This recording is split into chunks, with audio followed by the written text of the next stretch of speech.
It is the Reier on YouTube channel. Travis Reier back with you this time following the Alabama Crimson Tide's 41-34 win over the second-ranked Georgia Bulldogs last night at Bryant-Denny Stadium. In some ways, feels like the game just ended like 10 minutes ago. We've had aftermath for you. We had live reaction and interaction with yours truly following last night's game. We had Kalen DeBoer's post-game press conference for you here as well on the channel. So if you miss those things, you need to go ahead and subscribe to Reier on YouTube. Go ahead and hit that subscribe button right now. There's also a notification bell right there.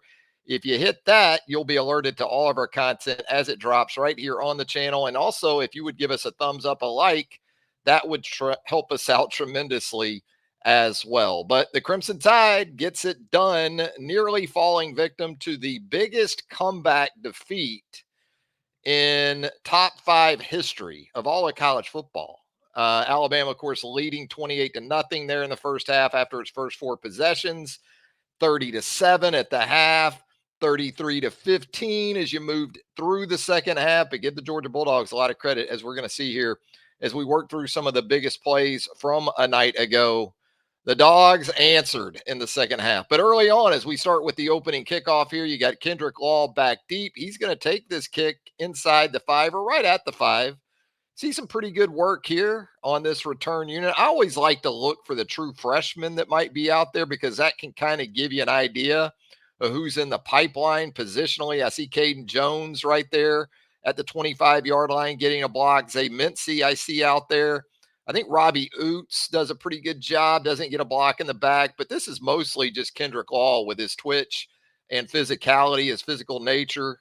The kicker comes over. I don't think he really wants to smoke, but hey, give him credit for helping to limit that thing inside the Alabama 35-yard line. So good starting field position for the Crimson Tide to get things going. A few snaps later, Alabama just across the midfield stripe. You've got, looks like 11 personnel, 3 wide receivers on the field.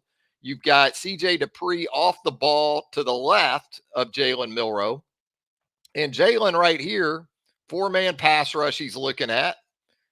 And he's going to take a shot down the field. How about E-Man Henderson with the adjustment right there on the football? I'm not sure that's exactly where Jalen wanted to place that ball. But as we'll see here on the replay, a former high school running back in E-Man Henderson showing you some development at the wide receiver position. See now he's working that hand, that offhand, trying to create some separation. And then at the moment of truth, makes the adjustment, makes the grab.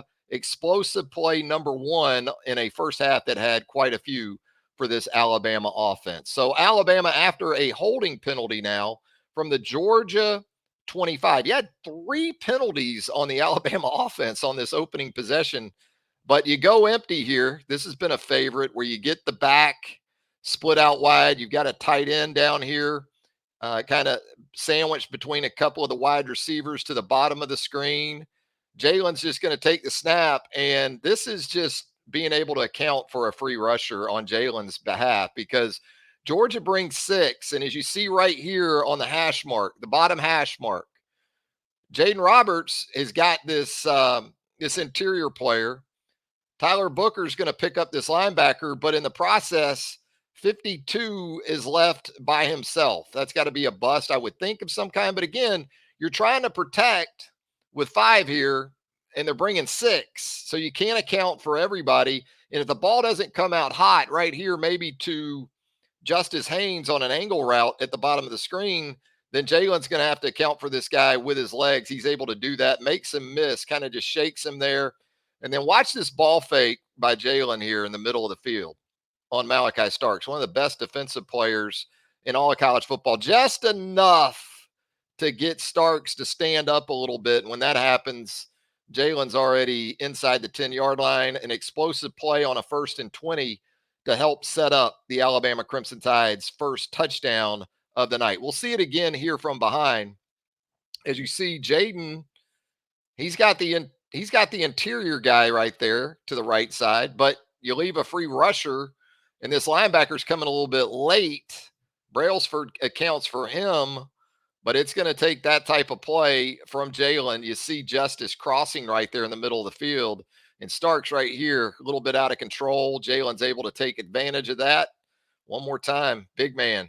You'll see this from LT Overton coming up too on Trevor Etienne from the Alabama side of things in just a little bit. We'll show you that. That was a fourth down play that we'll get to in just a little bit, but puts Alabama back on schedule with a 2nd and 4. And Jalen right here just going to keep. I kind of think this was predetermined quarterback run because you look down here, you're already really working this.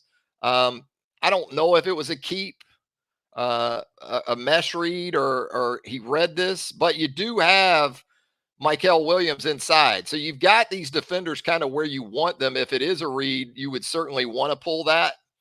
And now you get just enough here on the edge. Jalen's going to outrun a couple of guys, get it down inside the 5, going to set up a 1st and goal for the Crimson Tide. Alas, another penalty. Backs the Crimson Tide up to the 7, and it's a direct snap. And this is kind of quarterback power to the outside with Tyler Booker pulling from the left guard position. You're pinning down here.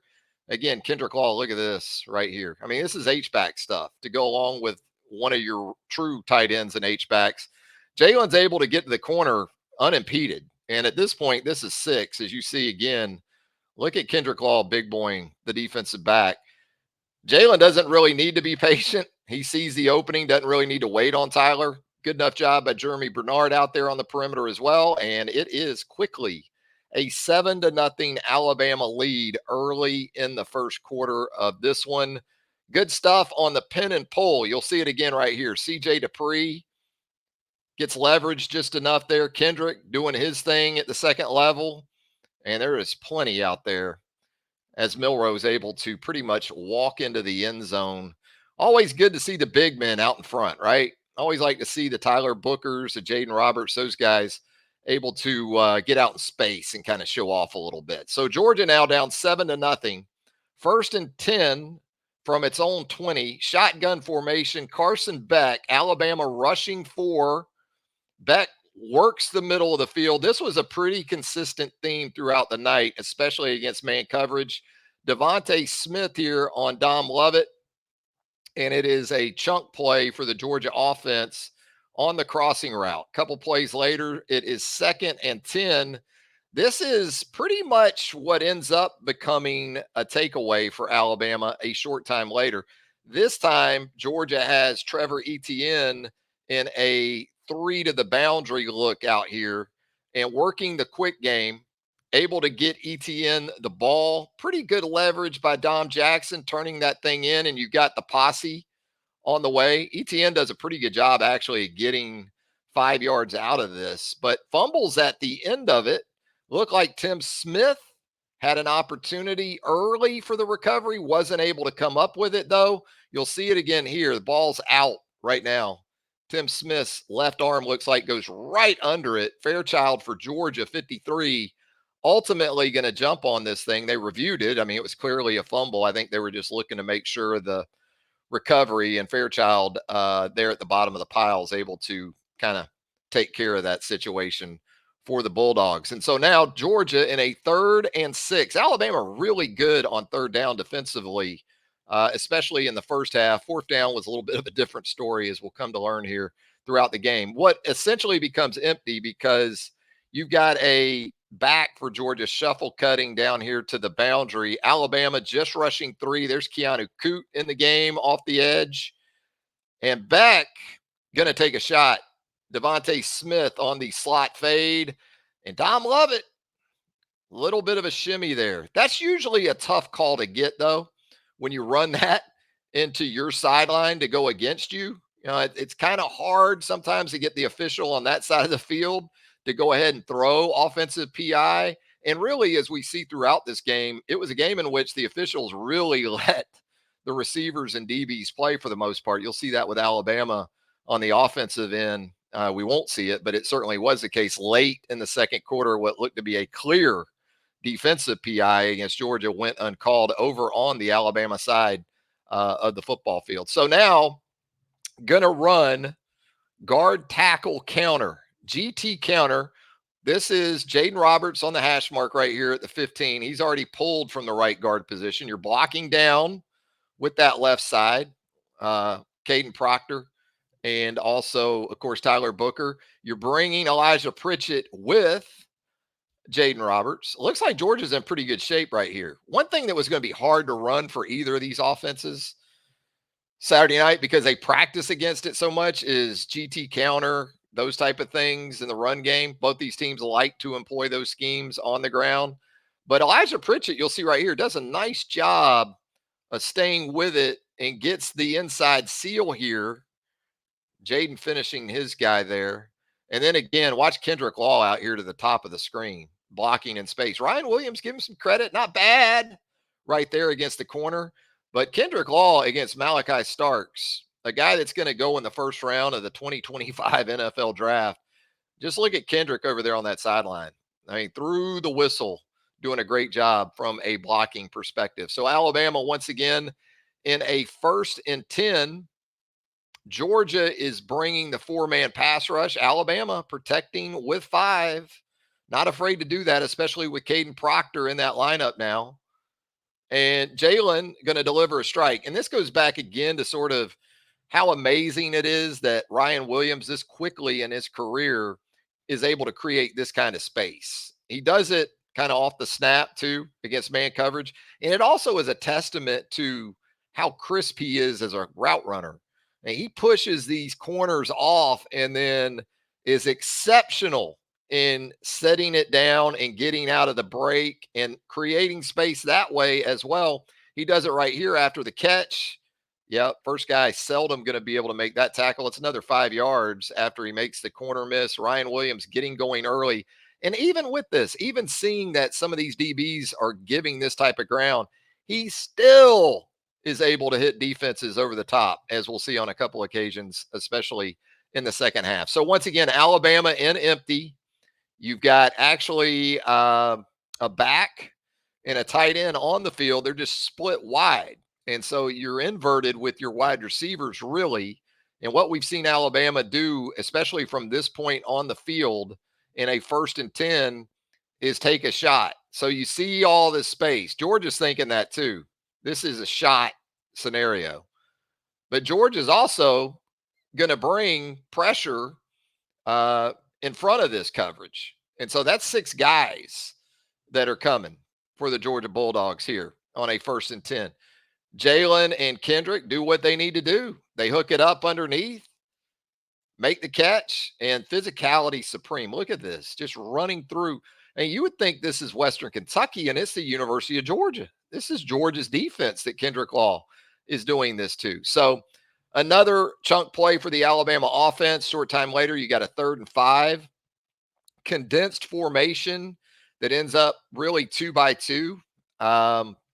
2 receivers to each side, condensed there. And Jalen's in the gun, brings Jam back from out wide, returns him to the backfield. And this is similar in some ways to what we saw in the SEC championship game last December. When you motion Jam out to the flat and you see this linebacker running with him, you know you are in man. I mean, this is classic man pre-snap anyway. You got the single high safety. Look at these corners in here too, right?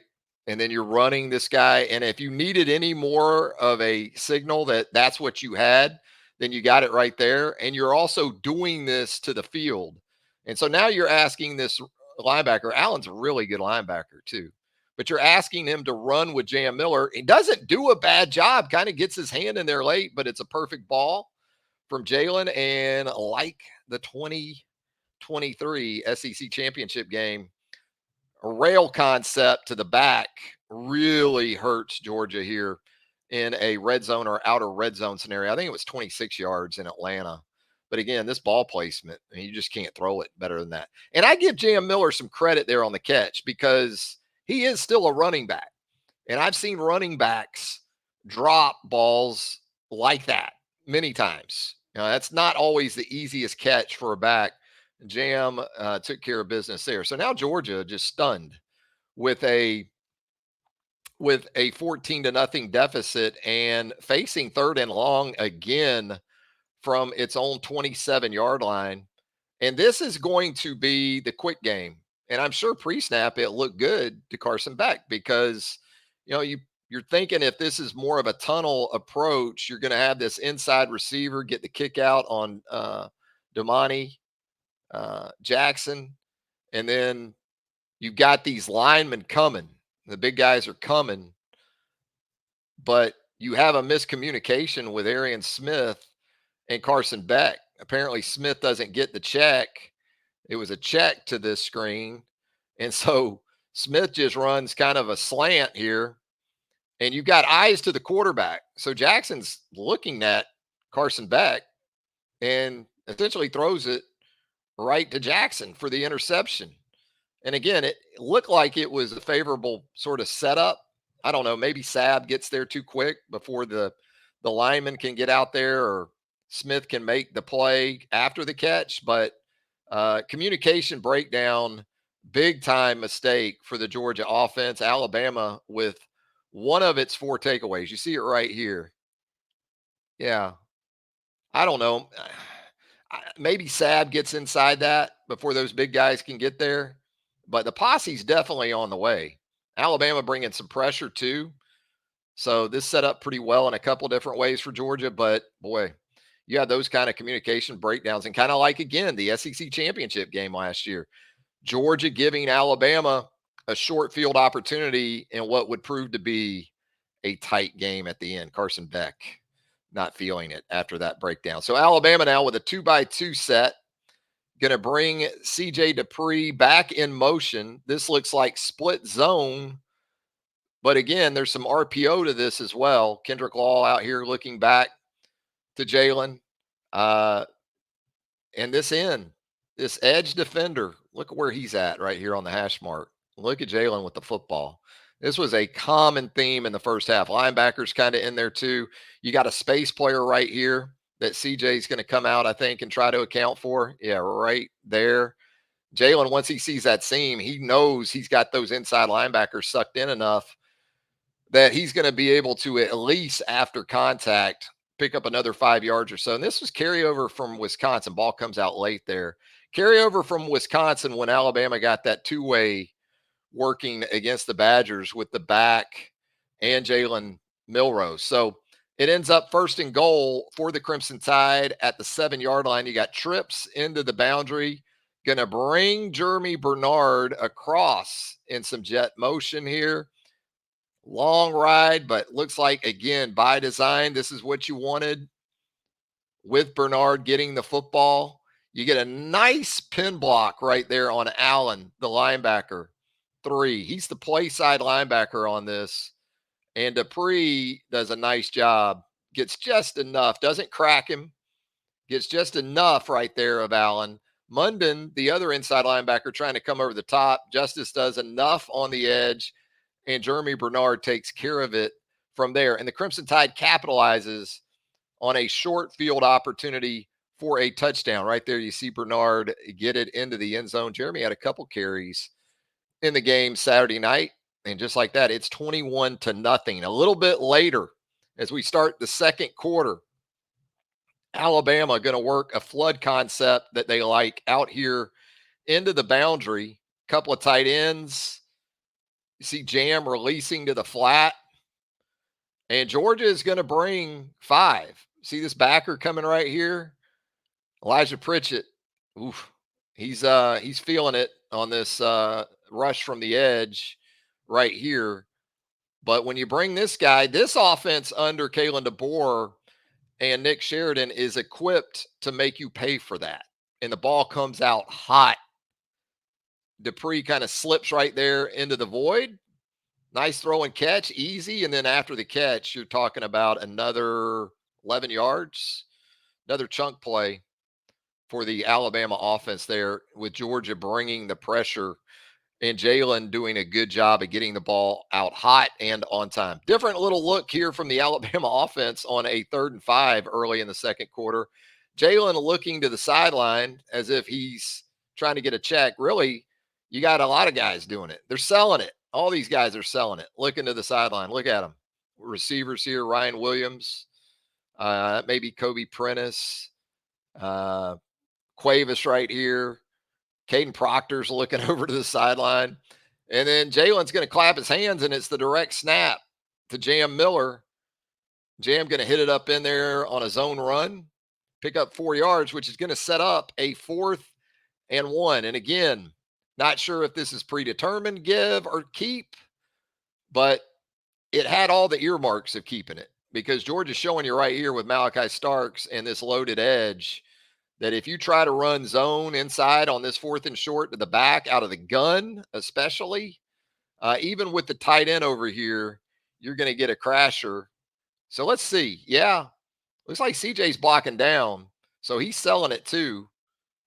And this is a collision right here. Watch the helmet. Woof. Come off. That's a big shot to Jam Miller.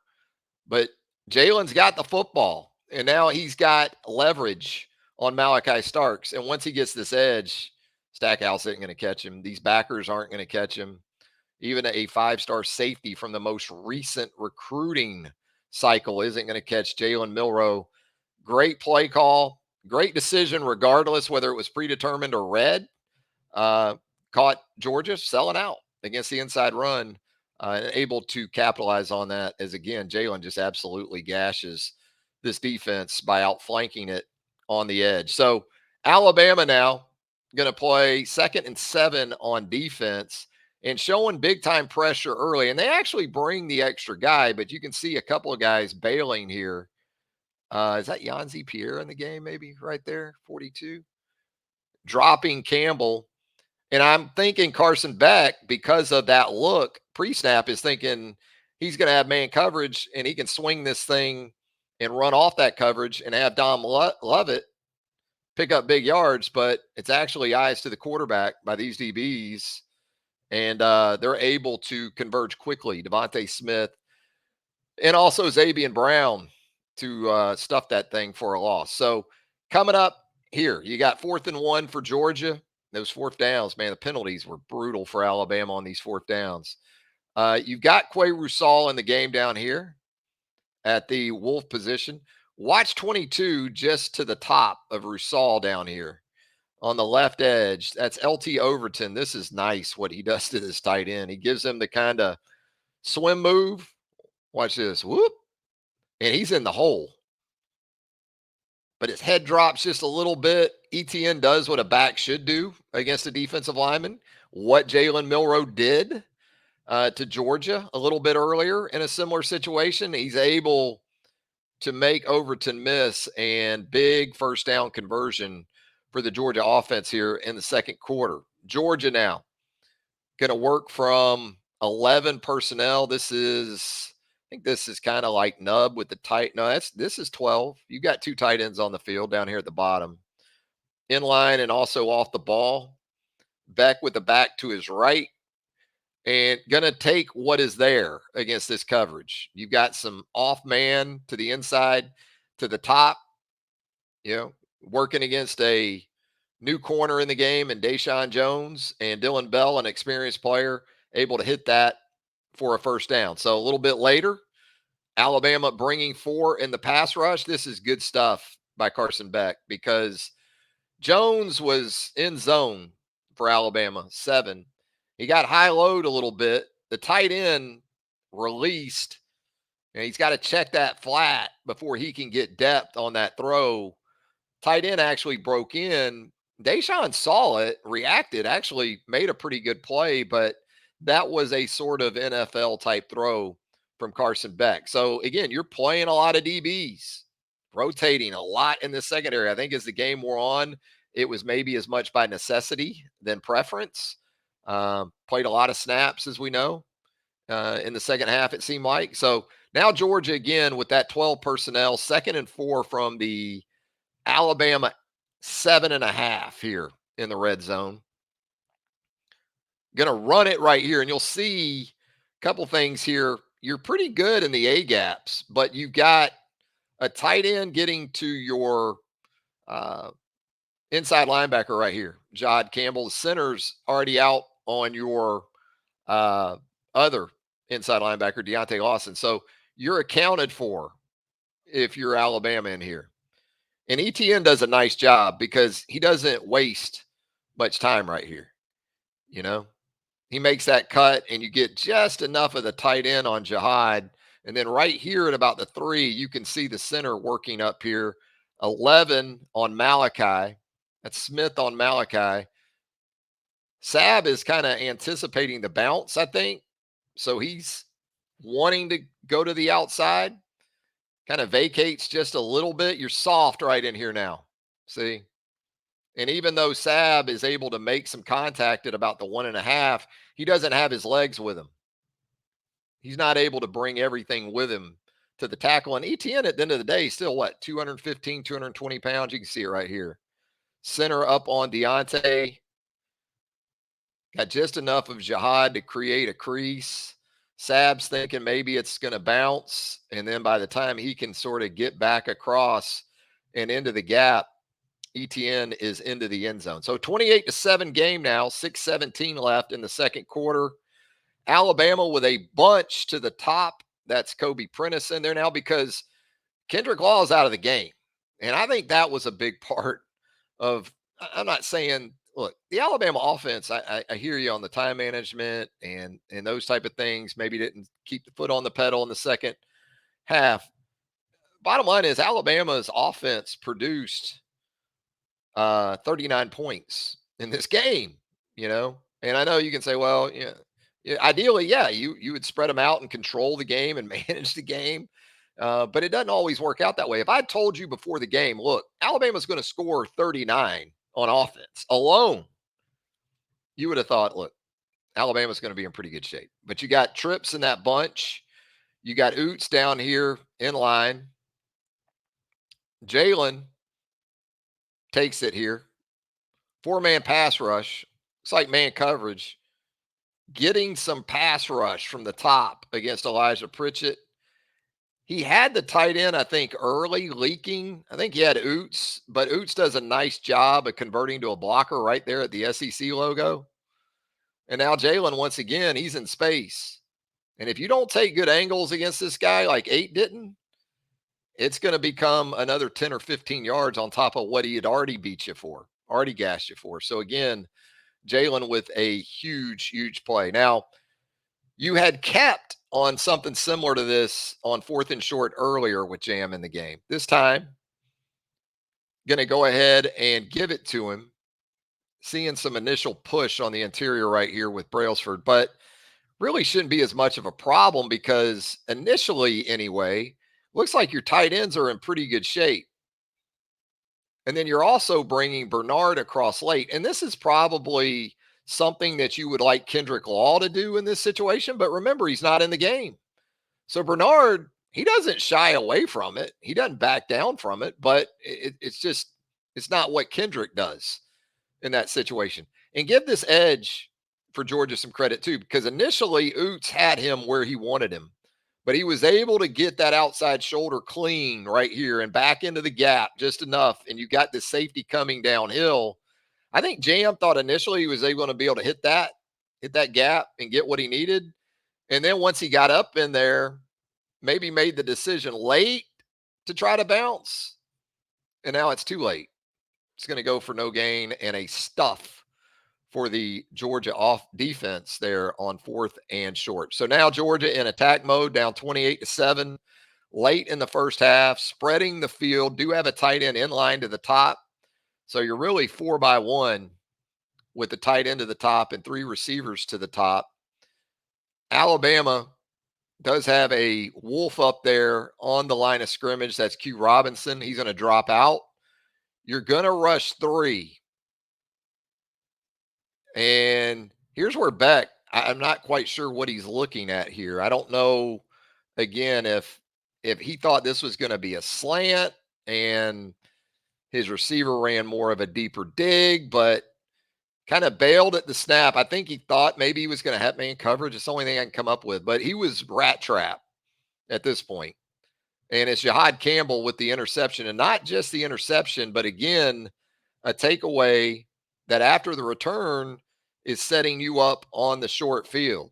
Cade Womack showing a lot of stuff to Carson Beck there in the first half. And so now Jalen off of kind of split zone action. And instead of this time, You get CJ out in front of these runs a lot with Jalen, but now you slip him out there as a receiver.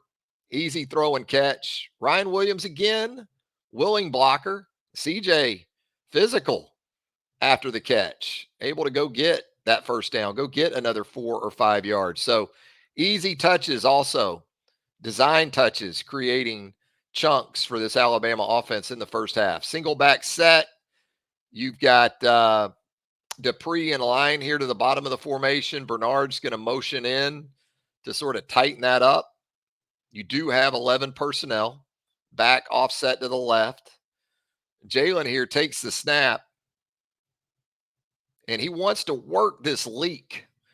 CJ was in line, remember? It's kind of a delayed little leak, and it's hot. Now you look down here, you've got a back out here in the flat. Georgia's kind of got you cluttered up here in the middle after the snap. Looks like Elijah Pritchett's doing a good job up there in pass protection at the top. So now you've got some congestion in here. And when you got congestion, you're going to have to try to drive it in there and keep it away from the coverage. And I think Jalen did both of those things. The problem is if you don't make the catch, and I'm not putting any of this really on CJ because that ball was so hot and on his back hip. With that many people in the area for Georgia, there's a good chance. See him leak there late, trying to sneak him there in the seam. But Georgia, a couple of things here, probably spying Jalen in this situation, but also after getting hit in the middle of the field a couple of times, maybe a little more cognizant of that. It's a nice play by the linebacker there too. 17, the safety able to capitalize. That ball is hot, you know. I'm sure CJ would tell you it doesn't matter. I still got to catch that, especially in that area of the field. But that ball is smoked. And then he has to kind of, once the deflection that resulted in the interception was the first one, because once he tipped it kind of to himself and simultaneously took the hit, the popcorn bounce on the second one was coming. So Alabama here with Georgia in 3rd and 10. This is the good news to that bad news. You got Georgia backed up to start this possession. And boy, this is 8-man pressure from Kane Womack, right? I mean, that's Keanu Coote. You can't block everybody, even with 7. And Coote's going to get the pressure there. Beck's just going to let it rip. Guessing he was hoping anyway that Dylan Bell down here was going to keep running the go. Bell really didn't do that. And as a result of that, you end up with an intentional grounding call in the end zone that's going to go for a safety. There you see Coote and Q also with a party at the quarterback there in the end zone. They meet and talk about it. I don't know what that hitch was going to do. I'm guessing they wanted to maybe run a double move on the outside with Dylan Bell, and we'll see later. Dylan Bell can run a double move, but that time it didn't work. Worked out just fine for the Crimson Tide defense. 2 points for the Alabama defense. Now, look, Alabama has, created some opportunities defensively for this offense, and Alabama early took advantage of that short field on the Jackson interception. Didn't really do it following Campbell's interception, but did get the safety on the heels of that. Now, after the punt, Alabama gets the football. Field position would have been better. But remember, on the free kick from Georgia, had a block in the back on Devontae Smith. Had a nice return by Cole Adams. So you were going to be in even better shape. But you lose that. I love this right here. Let me see if I can get it back just a little bit. I think this had been, this was a formation where I think similar to what you saw at Wisconsin with Ryan inside here. And then you ran this slot fade for the touchdown at Wisconsin. Georgia saw that film. And you got the tight end split out up here to the top of Ryan, who's basically just sitting down up there. And so even if you're in zone, it looks like, man, that corner or that DB to the top still going to give ground because he's going to try to help probably with that inside defender against Ryan Williams. And what you get, again, Ryan Williams just being to that side of the formation creates so much space. What I like about this from Cuevas was he didn't just sit and wait on the football to get to him. He came to the football. That's a long throw for Jalen Milrow. He meets the football, and then look at what it creates for him after the catch. What, another 10 yards or so? Love that. We'll see it a little bit later, I think, with Jeremy Bernard, too. Here you go. Razzle dazzle. It is 2nd and 5. You don't have any timeouts, but you're doing just fine with your stuff. Get out over your skis a little bit right here. Feeling yourself. I said it last night after the game or at halftime, maybe on Spaces. This felt like a heat check from Nick Sheridan. And I know you're going to tell me, well, look out in front here. But boy, if you're asking Caden Proctor at 360 to get to this guy, and that's the thing about Georgia. I mean, you might line up and beat them even in your base stuff, but they're not going to go completely undisciplined usually. I mean, Kirby's teams aren't going to do that.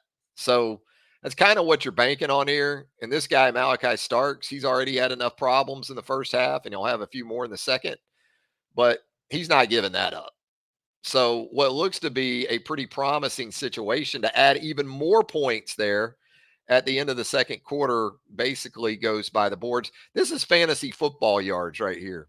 Georgia, I know that Beck threw for over 400 yards, but gosh, I think about 60 or so at least came on these last few completions of the first half where Alabama was, I think, rushing one guy uh, here at the end of the half.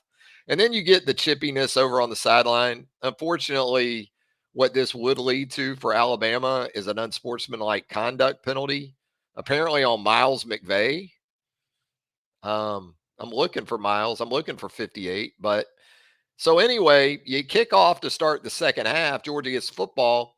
And now Georgia gets really good field position out of this thing because you get a return on the kickoff from the 20 out over the 40. And so now you get Alabama bringing 4. And this looks like initially it's going to be more than 4. Q Robinson does a nice job right here of working sort of a twist with Deontay Lawson. And when he hits that A gap, he basically attracts, he makes that left guard take him. And when that left guard takes him and this back is releasing right here, Deontay Lawson has a free run at Carson Beck, and he don't miss. And it's a sack there of the Georgia quarterback. So you kind of weather that situation there with the opening kickoff, being in a situation where Georgia could have good field position. You actually give yourself a chance to win back field position. Now, Alabama offensively comes out, doesn't do anything with it. You think about the possessions in the second half. I think there was one drive before the big play to Williams of more than maybe 23 yards, and that's the field goal drive that we'll see in a little bit. But now Georgia working from its own 24, 3rd and 6. Alabama showing 5-man, drops out. Right here you see Deontay trips up, slips, and then he tries to recover and come off the outside here. I'm not sure if that was just because he got tripped up, but now you got 3 guys in a pass rush lane right here. See this? Now you got Deontay Overton. Is that Tim Keenan? And on 3rd and 6, and you're in man coverage. So now you got a quarterback that can run, but man, look at Jahad Campbell right here. Close it up. And also Malachi. And I love that they didn't just give up the line to make. You're not getting there. Not on that play, at least. So on a 3rd and 6, you're able to get the stop there short of the first down. But again, Georgia on 4th downs and with these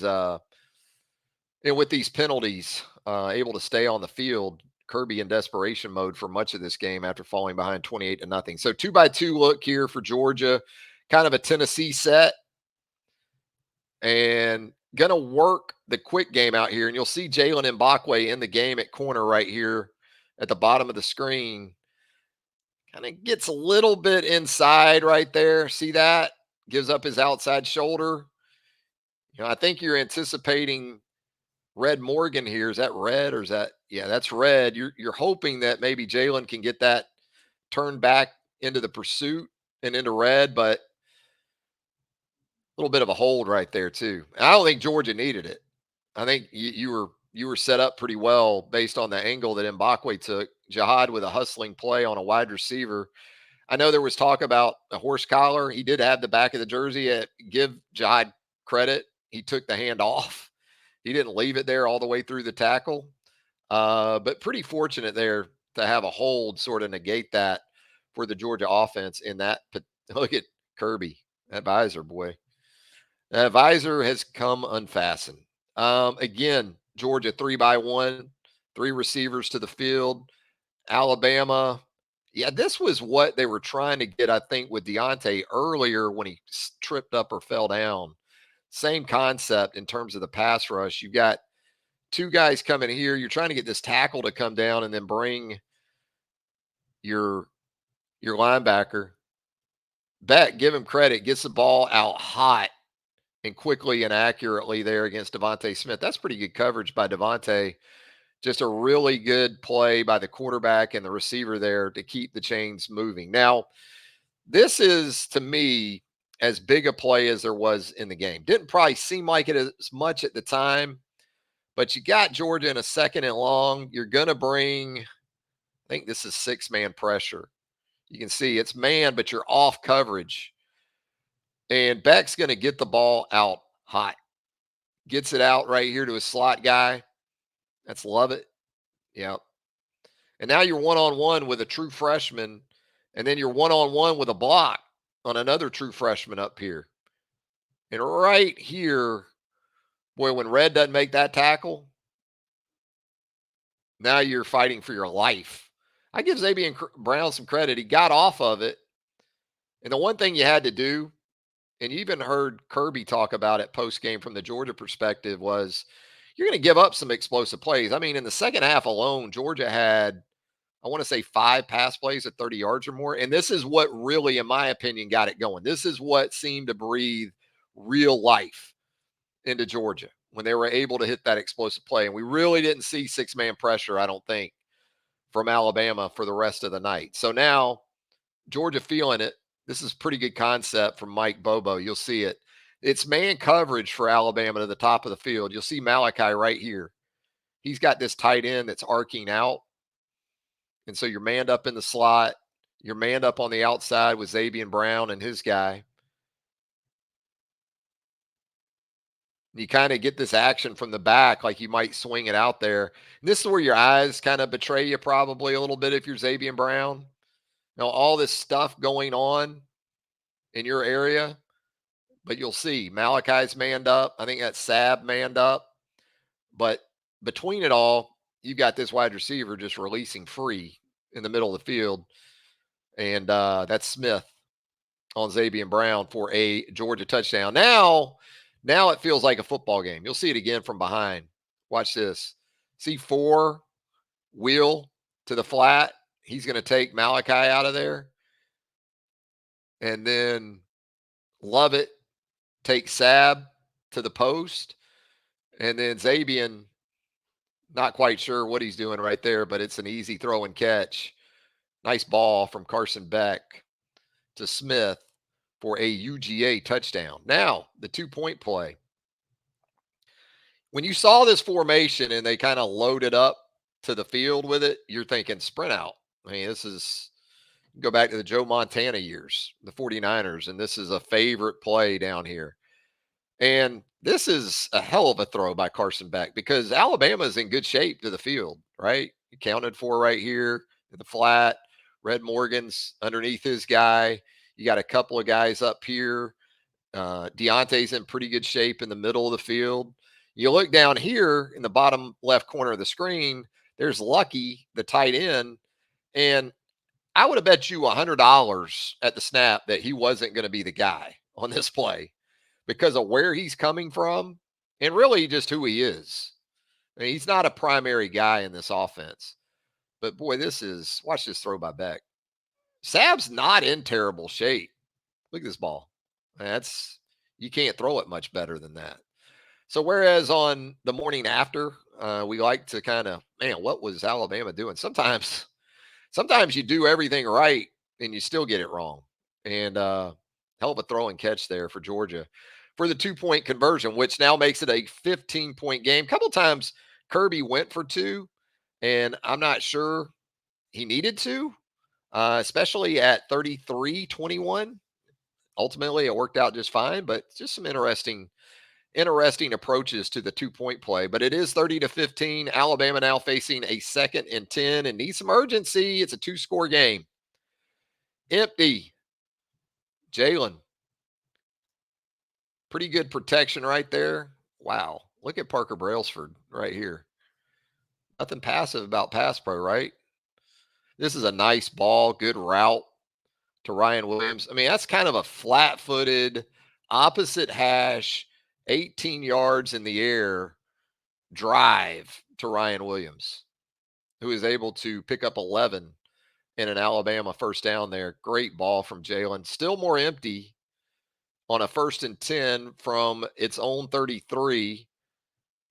You got a 4-man pass rush. You're getting some pressure inside here.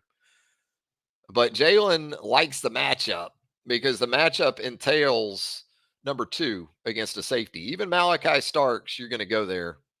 And what about the kind of SeaWorld act? Look like a seal, bouncing the ball there before he comes up with the catch. But just an amazing catch, an amazing adjustment by Ryan Williams against one of the very best defensive backs again in all of college football. And not just this year, but for the last 2 or 3 years. You'll see it again. And this kind of set up because of that slot fade threat. You've put on film against Wisconsin that if you get him on a corner or a DB, a safety type, and he can run the slot fade, it's going to be a problem. You'll watch Ryan right here sell it. See him sell the fade. I'm going to take you slot fade. He gets Starks turned around. Starks still recovers nicely. This is why Starks going to be a high round pick too, by the way, because most safeties, once they turn that way, it's over. But he's able to get in there enough to make it a difficult catch. Ryan's still able to come up with it. And again, this is one of those plays in the second half. Even I know we can talk about Alabama offensively didn't do enough. That still felt daggerish. But the key there was you still ended up making the tackle on Ryan Williams and you make Alabama play offense from the red zone. So now, 3rd and 10, Georgia is very much looking to force the field goal here. Rushes 4, but you've got you're going to try to release this back again to the field. You got a couple of safeties sitting here at the sticks, though. One you're going to see with in just a minute. Go quickly to Justice in the flat, but again, that safety's sitting on that. I mean, that's what he's playing right there. And so it's going to be a minimal gain after the tackle. Here comes Graham Nicholson. Chip shot, right? 28 yards. Takes a little paint off that right upright. You clinched a little bit on that one, didn't you? I did. But hey, it's good. And now, so it's 33-15. You're starting the fourth quarter, 3-score lead. Should be safe as kittens, even with this being the Georgia Bulldogs. 3rd and 5. Georgia, condensed formation, 2-by-2, back to the left. Beck in the gun. Going to run this little quick toss out here. This is nice by Red Morgan. Watch him get underneath 71 right there at the moment of truth. That's a veteran type of play by a very young player. And in doing so, he's able to slow up ETN just enough. Bobo likes that play. And as I recall in the SEC championship game last December, they tried to run that a couple times and it did not work. It basically went like this. Now, I think they ran it into the boundary more in that game, but not much success with that. And Deontay is able to come over and make the stop. Force the 4th and 6. You going to bring 4? You going to bring 5? Yeah, kind of a 3, but you give up the inside part of the field here to the top. Let's see if we can see the release one more time. Go back just a little bit. We'll see it right here. Dylan Bell can run some routes, by the way. Boy, Zabien Brown had everything thrown at him too, didn't he? So when the back releases out and you're playing man, that window opens perfectly once Bell gets inside Zabien Brown, and there's one of those fourth down conversions staying on the field. And even with that, like the fourth down conversions didn't really bother you as much because Georgia was needing 12, 15 plays to move the ball down the field. What really hurt was on the heels of those, the explosive plays started coming in to into effect, as we'll see here in just a little bit. Beck working out of the gun again, four-man pass rush. Alabama just not getting there with the four-man rush throughout the night.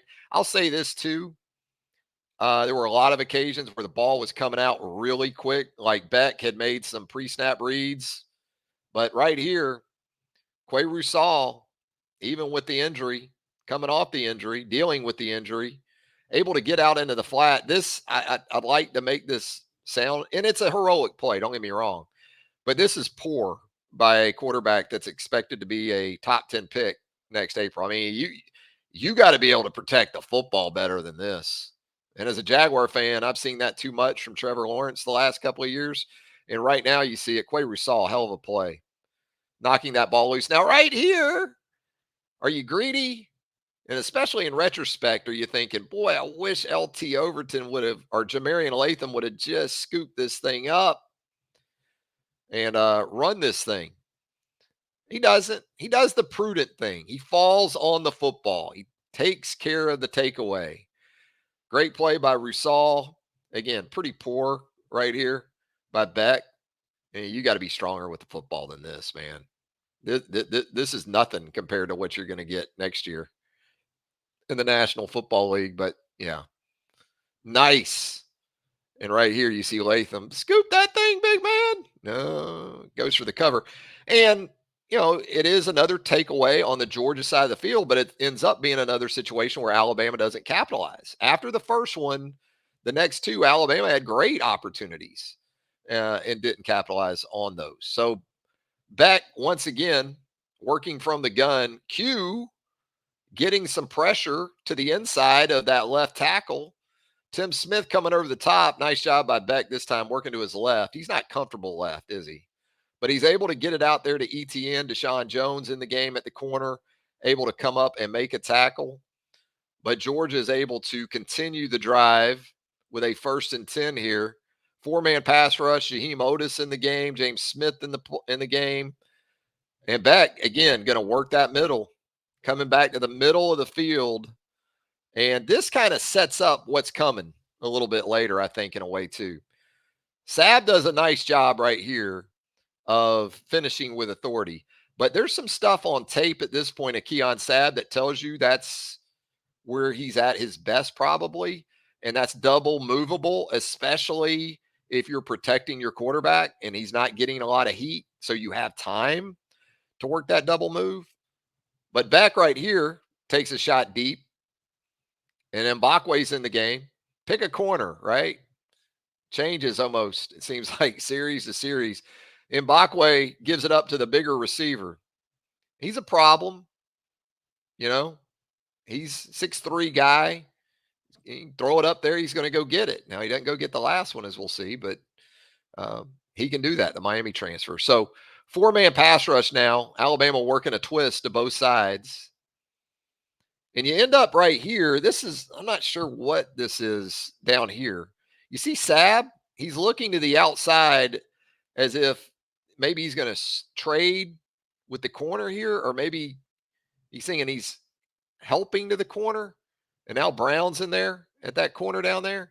What you end up with is with Lucky just sort of running to the inline against Deontay.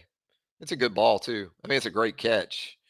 I'm not sure if they were looking at maybe a tunnel screen concept or something, but again, you end up with Deontay in coverage against 7, and now it's really a ball game. So we'll see here. Alabama in the pass rush, ball's out too quick. Deontay in trail mode, and that's a touchdown for the Georgia Bulldogs. One more time, the glam shot. Yeah, pretty nice catch there by Lucky for the score. So now Georgia, as I said, 33-21 game. You kick the extra point here, you're down 11, which field goal, touchdown, 2-point conversion. You know, if you don't get this, then you need 2 touchdowns. And so at the time, this felt pretty big. And you bring Sab off that corner, and he's able to get a hand on the football. And that's important because it looks like Smith right here has enough of a cushion to the pylon that if that ball's on target to the pylon, he's going to be able to catch that for 2. Jackson giving some ground here in the end zone, but Sab gets his hand on the football and is able to prevent that ball from getting to the pylon. And so Alabama now with a 33-21 lead, 9:09, and it would prove to be an eternity with 9:09 left and a 12-point lead. Jalen from the gun, straight drop, 4-man pressure. Mikel Williams, the star edge for the Georgia Bulldogs. Working against Caden Proctor. Jalen gets the ball out. This was big by Cole Adams at the time. Working in there because, again, no Kendrick Law. So you're seeing some Kobe Prentice. You're seeing some Cole Adams in the game more. What a catch. That's a great job by Cole Adams right there to keep that drive alive. And again, one of those plays that at the time felt pretty daggerish. There were 2 or 3 plays in the second half where you're like, okay, Alabama's going to be fine. Got this thing under control. Now Alabama faced with a 3rd and 11. You can see the Georgia secondary here. Look where they're lined up. You got 5 DBs on the yard, on the sticks. And so the thing about that, again, we saw this earlier from Georgia too, with this type of coverage. They're still going to bring extra guys in here. See this? Was that 6 coming? 6 are coming. You got a free runner now. See Jam down here releasing. Maybe after the catch, he could get you something. But Jalen wants to make the throw to the sticks, but he can't step into this. He can't drive it. And so pretty fortunate probably in some ways. And we'll see this later too on a ball to Jeremy Bernard, especially where Alabama was on its end of the field. Oof. Could have easily been pick 6-ish for Malachi Starks. We'll see that later. 1st and 10 now for Georgia. Dogs are feeling it. Down 12 with the football. James Burnett able to flip the field. Okay. So you're looking at 3-by-1 set. Back shuffles out to really make it empty here. Leaking the tight end to the top of the formation. You got 5-man protection against 4 rushers. Beck looks like he's going to go and run with it initially. He kind of pulls up. This is a pretty ball too. Right here in the hole to the back. That back who would shuffle motion to the right. Now he's behind Keon Sab. This is a hole shot. It's a great throw because the DB's not in bad shape right there with Jackson playing some kind of zone coverage, almost like a safety would in that situation. But it's another explosive play for the Georgia offense. 1st and 10 now. Play action, 4-man pass rush. He's quickly going against man coverage to the top of the screen. As you can see right here, Zabien gets lost a little bit back there on Arian Smith, and Smith is able to make the catch. Georgia just went to this and went to this and went to this. Gives Zabien credit again, makes the tackle at least short of the goal line, at least makes Georgia play red zone offense. Yeah, it's the 1-yard line. You see it again here. Zabien's in pretty good phase right about here. But this kind of goes to the argument about fans always talking about didn't get his head around. Well, if you get your head around a little too early and you get a little bit of a push in the back, by the way, how about that right hand to the back? You can sort of get lost when the ball's in the air. combination of things there for Zabien Brown. But again, give him credit, gets the ball on the ground. And so gives Alabama at least a chance to play goal line defense. And they do a nice job right here. Look at this right here. This tight end trying to deal with, I think that's Overton. Overton blows that up, and that allows Jahad Campbell to fill behind him and make a stop about 2 yards short. Now, you can see Overton. He did. I mean, he blew that up. What happens on the play is Georgia starting center goes down with an injury. So now you got Mike Bobo's kid in there snapping the football, number 74. And I'm sure he's going to be a great player, but Georgia did not want to run the football behind 74. I promise you. And you're without Tate Ratledge on this Georgia offensive line. So even though it's second and goal from just inside the 3, I'm going to give you 3 guesses where this ball isn't going to go. It's not going to go guard to guard. It's going to go to the perimeter. Smart. I mean, look, Mike Bobo's calling the plays, and even he knows I ain't running this in the A gaps behind my kid. We're going to go jet right here. Dylan Bell's like a running back anyway. And so I guess you could say you should have been anticipating this if you're the Alabama defense. But now you've got these tight ends out here on the perimeter and a big wide receiver in 8. See these 3 guys down here? 8. Is that 4, 7? And you got a linebacker there, but again, you got a bigger wide receiver that's pinning, and then you're going to like your chances with these tight ends on a corner and a safety. Overton, I mean, he's not going to make that play on a jet. So you get that kicked out nicely. That's good stuff. You get just enough of Campbell. Ball goes to the perimeter, as it should have right there with the backup center. Third team center in the game for the Georgia Bulldogs. See it again. You'll watch Overton. He gets across. He's a little bit late, but I don't think it matters. And right there, wide receiver with the pin down. Then you get Delp, and I think it's Lucky out here on Malachi in Jackson. Yeah, that's going to be tough for Malachi in that situation. Show it again. I mean, that's easy. Too easy in some ways. Some of these red zone conversions, I think for Georgia, I think you could say that about. Good stuff from Georgia, but got to make it tougher than that. Got to be a little more aware too of your situations, maybe. So, as if things hadn't gotten tight enough. 33-28. Ensuing kickoff now. You got Ryan Williams back deep to go along with Cole Adams because, hey, another touch for Ryan Williams can't be a bad thing, right? Well, you see Cole Adams, he calls for the fair catch there, but it ends up a miscommunication between the two. Ryan muffs it, and Cole just jumps on it. But he's saying, I called the fair catch. But Cole, you didn't muff it. Ryan muffed it. So set it down at the 2 and let's play 98 yards. Pick up a little bit to get off the goal line and make it 2nd and 6 here. Again, empty, man. Georgia's like, you're going to go empty from back here. We're going to bring 6. And you got a free runner right up the gut again.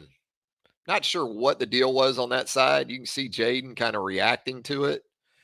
And with Jaden, it isn't always going to be pretty. We've said that before. Really, really good player. Technique-wise, I don't think you're going to see what Jaden does, especially in pass pro, in a lot of coaching clinics. So immediate pressure for Jalen into his face. And look at this throw. And look at this catch. I like it again from Jeremy Bernard, too, because he doesn't just accept that he's at the top of the route and the ball will get to me. He plays this almost like the DB to make sure he wins inside against Malachi Starks and protects the football and takes care of his quarterback and picks up a first down in the process. So 2nd and 9, more empty. So, it wasn't like Alabama in the second half went with 3 tight ends and went Stallings ball. Okay. I know we can talk about time management, taking the clock, being more aggressive in certain situations. The way I look at this without getting too granular, the events of that second half especially, is that it was all 3 phases that you could bring into question. Sure, you could bring into question the offense. Sure, you could bring into question the defense.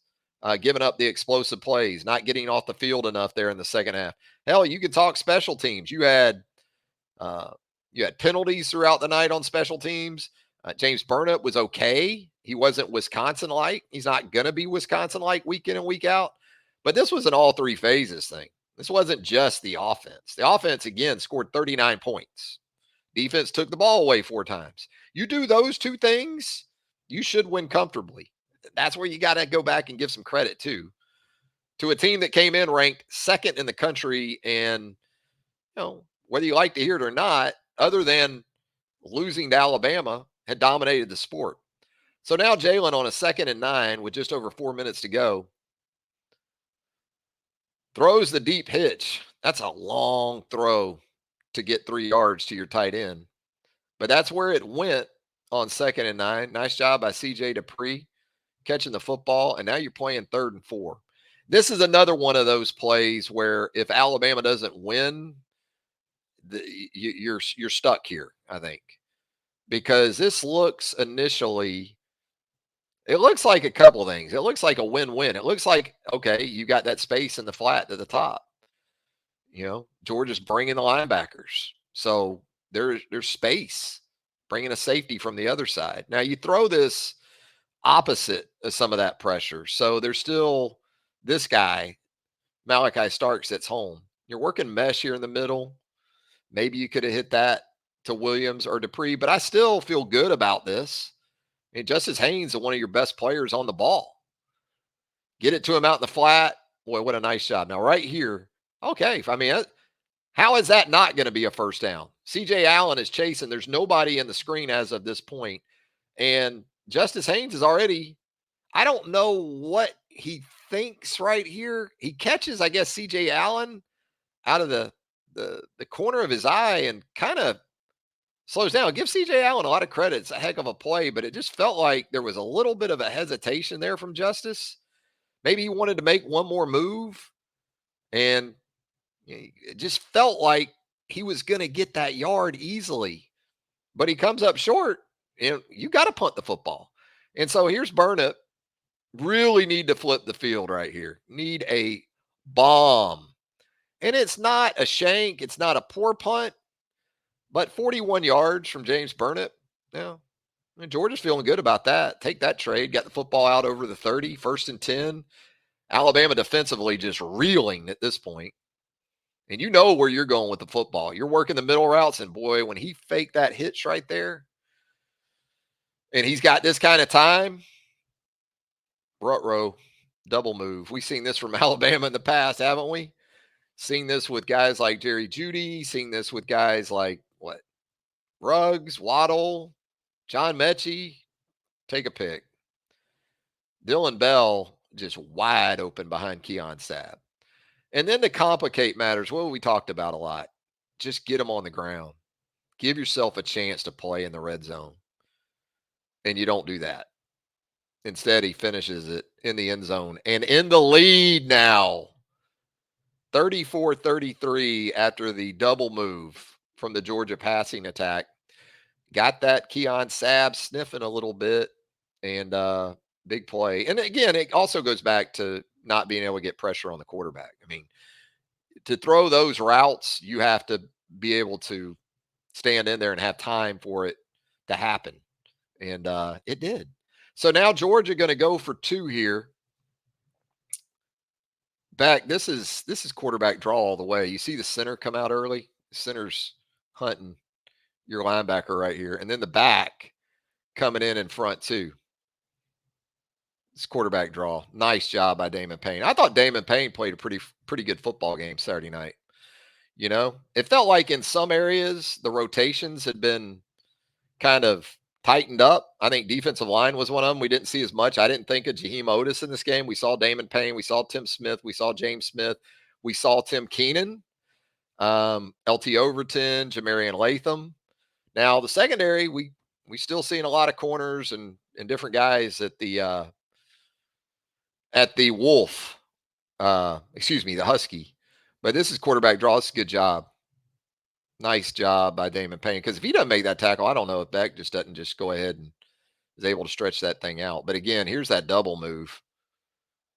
Keon going to drive on it. Oy. Yep. And then again, you got to make this tackle right here. Yeah. So here you go. 34-33 Georgia. What once was a 30-7, 28 to nothing, 30-7 lead. And it's a 67-yard touchdown reception for Dylan Bell.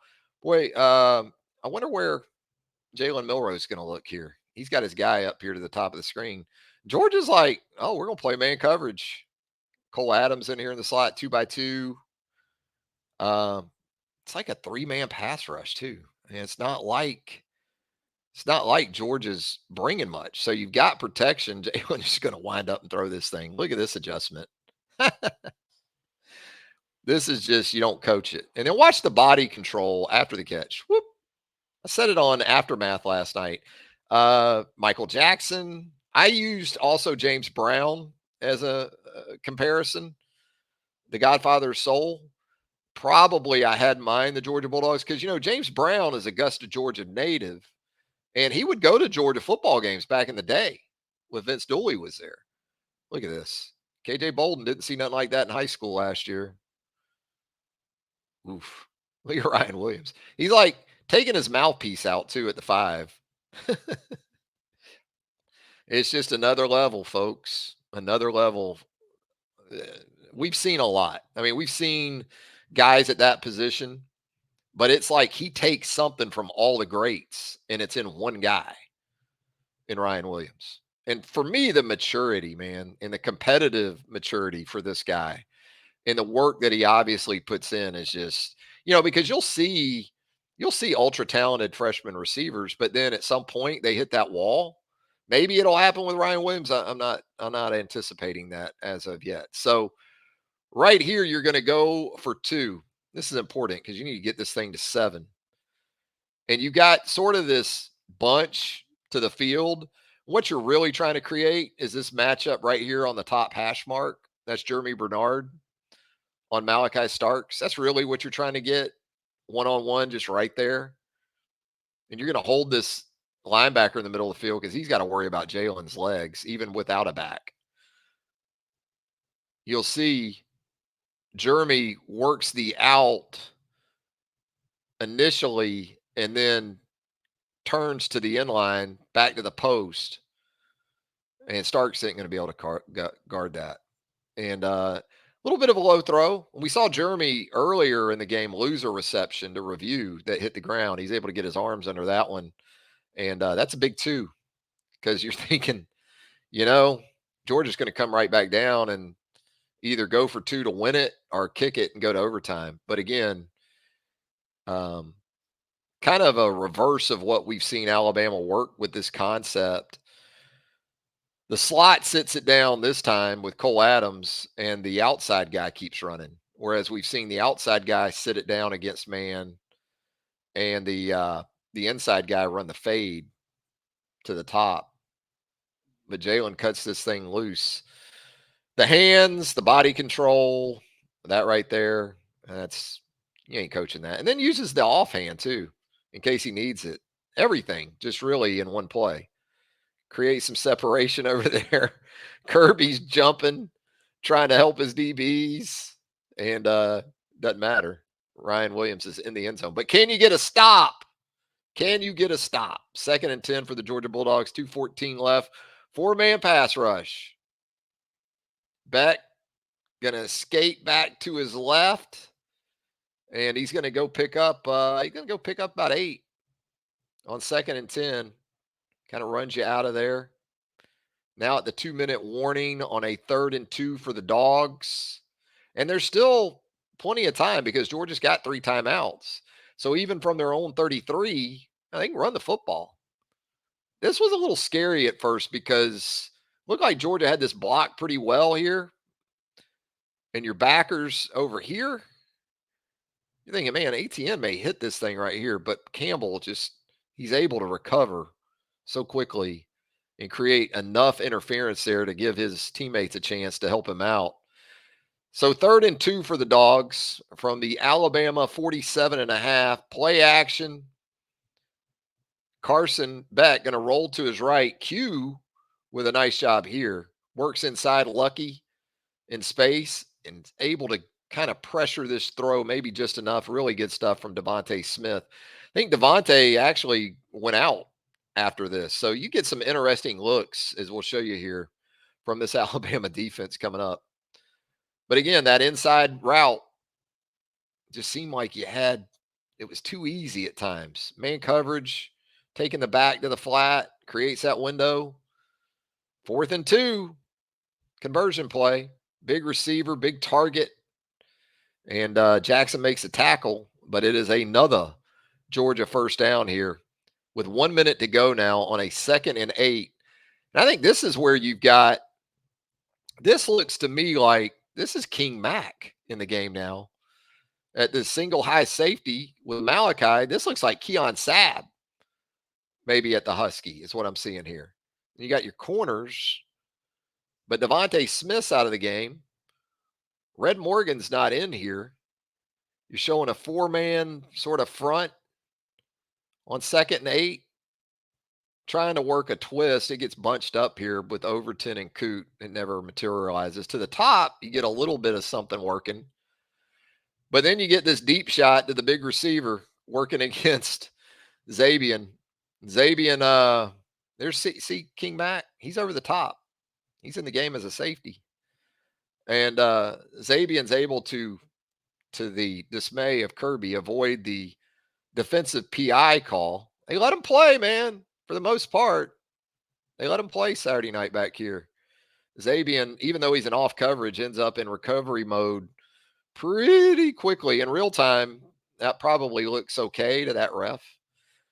So now you've taken these shots. And the tough thing about it, too, is that corner is they've beaten you inside a couple of times on the slant. So, you're kind of wondering, all right, they're going to, and I think that's what happened on that previous play. Zabien thought maybe they were going to work the end breaker, and then they hit him with the go, and then he's in recovery mode. But Zabien, as you'll see right here you see it too. There's King Mack against the slot. That's Malachi to the top. Sabb here. So that's your safety Husky alignment here on this last play defensively. Zabien is off. He's like 8 off at the snap on 1st and 10.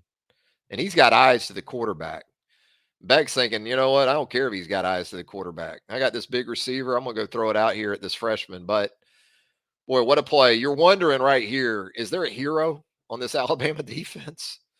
Because it's starting to smell like Michigan in the Rose Bowl last January, where you didn't have enough heroic type of plays down the stretch of that one. But, boy, the Rose Bowl, L.A., Zabien Brown, L.A., true freshman, targeted heavily throughout the night, and tells you something about his mental makeup too.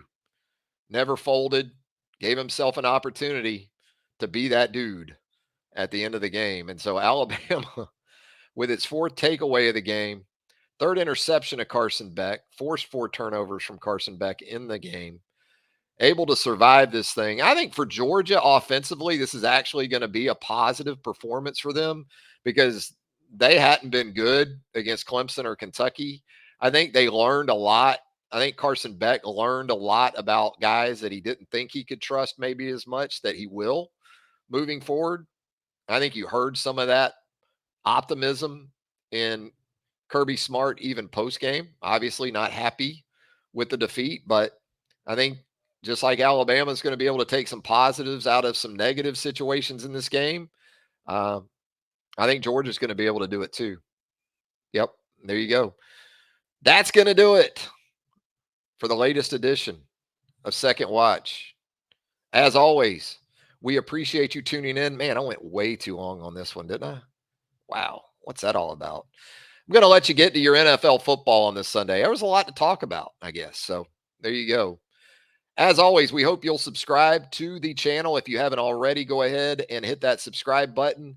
Hit that notification bell as well. That way you're alerted to all of our content as it drops here on the channel. And if you don't mind, a thumbs up would help us out tremendously as well. The Alabama Crimson Tide, 4-0, 9 of its last 10 winners over the Georgia Bulldogs. Travis Reier, thanking you once again. And until next time, so long, everybody.